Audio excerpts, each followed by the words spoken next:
Most people filing for Social Security right now are making at least one of these mistakes, and the cost isn't small. We're talking about $1,200 a month, every month, for the rest of your life. That's not a rounding error, that's $14,400 a year. That's the difference between a retirement that feels free and one that feels like you're always watching the numbers. And the worst part? Most people don't find out until it's too late to fix it. Today, I'm going to walk you through the 7 mistakes that permanently reduce your Social Security benefit, because permanently is the word that matters here. These aren't mistakes you recover from. These are decisions that follow you for decades. So let's get into it. The first mistake is the one almost nobody warns you about loudly enough: filing at 62 without running your break-even number. Now, I'm not here to tell you that filing at 62 is always wrong. It's not. But filing at 62 without understanding what that decision actually costs you over your lifetime, that's the mistake. Here's what I mean. Every month you file before your full retirement age, your benefit is permanently reduced.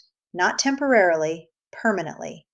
For someone whose full retirement age benefit would be $2,200 a month, filing at 62 drops that to around $1,540. That's $660 a month gone, forever. And if your full benefit was higher, say $3,000, the reduction hits $2,100, nearly $900 a month less than you earned. The break-even calculation is simple. Take the total you'd collect filing early, then take the total you'd collect waiting. Find the age where the larger monthly amount finally catches up. For most people, that crossover lands somewhere in their early to mid-80s. And here's the number the Social Security Administration itself has calculated. If you live to the average life expectancy for someone already at 62 without major health issues, which is closer to 84 than 79, waiting usually wins. Not always, but usually. The mistake isn't filing early. The mistake is filing early without knowing whether it's right for your numbers, your health, your household. Run the calculation, then decide. The second mistake is one that costs married couples more than almost anything else on this list, and it's surprisingly common. It's when the higher earning spouse files early without thinking about survivor benefits. Here's why this matters. When one spouse passes away, the surviving spouse doesn't keep both checks. They keep one, the larger one. So if the higher earner filed early and locked in a reduced benefit, that reduced number is what the survivor collects for the rest of their life. Think about what that means in practice. A woman whose husband filed at 62 instead of waiting until 67 might spend the last 15 or 20 years of her life collecting $800 less per month than she would have if he'd waited 5 years. That's not a small adjustment. That's the difference between comfort and struggle during the years when you're most vulnerable and least able to change your financial situation. If you are the higher earner in your household, your Social Security decision isn't just about you. It's the foundation your spouse will stand on after you're gone. That weight deserves more than a quick calculation. The third mistake is one that catches people completely off guard: working while collecting Social Security before your full retirement age. Here's what happens. If you're collecting Social Security before your full retirement age and you're still earning income from work, the SSA applies what's called an earnings test. In 2024, if you earn more than $22,320, they withhold $1 for every $2 you earn above that threshold. So if you're collecting an $1,800 monthly benefit and you earn $40,000 that year, you're looking at roughly $8,840 withheld. That's almost 5 months of benefits gone. Now, the SSA does recalculate your benefit at full retirement age to account for the withheld months, so it's not entirely lost. But the timing disruption is real, the cash flow impact is real, and most people filing early don't know this rule exists until they're already inside it. If you plan to keep working after you file, understand the earnings limit first. It changes the math entirely. The fourth mistake is one that affects people who were married before, sometimes decades ago, and don't realize what they're still entitled to. Overlooking divorced spouse benefits. If your marriage lasted at least 10 years and you haven't remarried, you may be eligible to collect up to 50% of your ex-spouse's full retirement age benefit. And here's what makes this so significant. Your ex-spouse doesn't have to know. They don't have to agree. Their benefit is not reduced. You're not taking anything from them.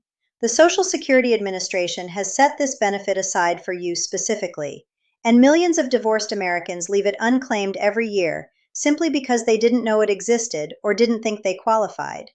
Check your eligibility before you file anything. The difference between what you'd collect on your own record versus what you might collect as a divorced spouse could be several $100s a month. And once you've locked in the lower number, reversing it is not simple.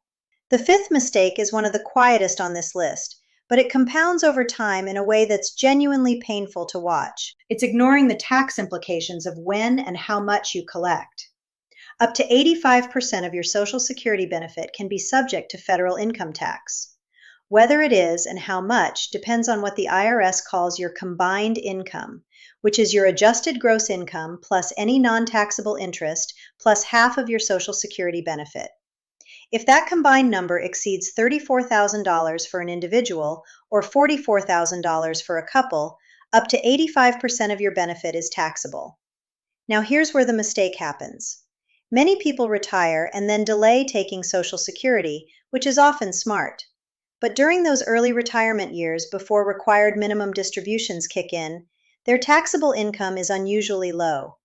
That window, sometimes 3 to 7 years, is an opportunity to either do Roth conversions at a lower tax rate or to begin collecting Social Security when the taxation bite is smallest.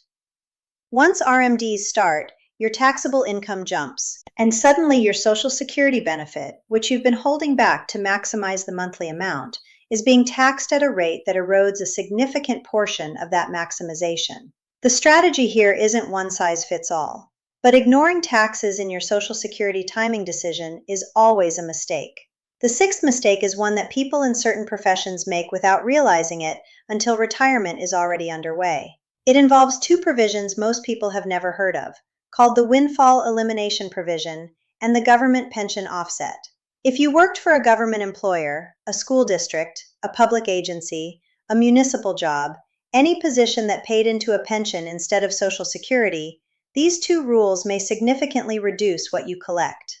The Windfall Elimination Provision can reduce your Social Security benefit by up to $587 per month in 2024 if you also receive a pension from non-covered employment. The Government Pension Offset can reduce or even eliminate spousal and survivor benefits entirely.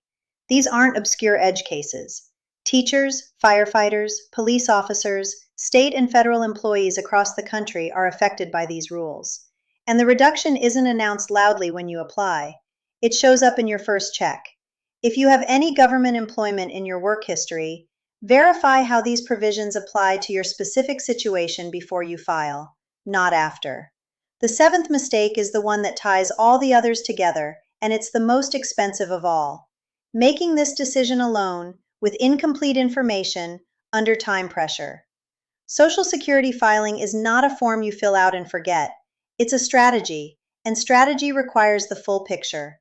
Your health history, your spouse's benefit, your income sources, your tax situation, your pension if you have one, your expected expenses, your risk tolerance. Every one of those variables changes the optimal answer. And the pressure to file, the sense that the money is sitting there waiting, that you've earned it, that you should just start collecting, that pressure is real. But the cost of filing before you've thought through the full picture can follow you for 20 or 30 years.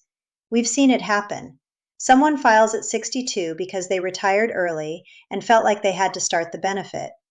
A few years later, they realized they left $300, $400, sometimes $500 a month on the table permanently.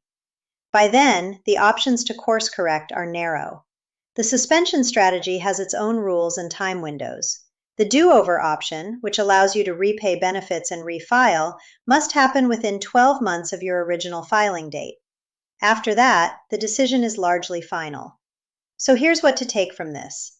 Social Security is not a complicated system, but it is a layered one. And each of these 7 mistakes, filing without running your break-even, ignoring survivor benefit implications, working without understanding the earnings test, missing divorced spouse benefits you're entitled to, overlooking the tax window, not accounting for government pension provisions, and deciding without the full picture, each one of them has a specific calculable cost that doesn't go away.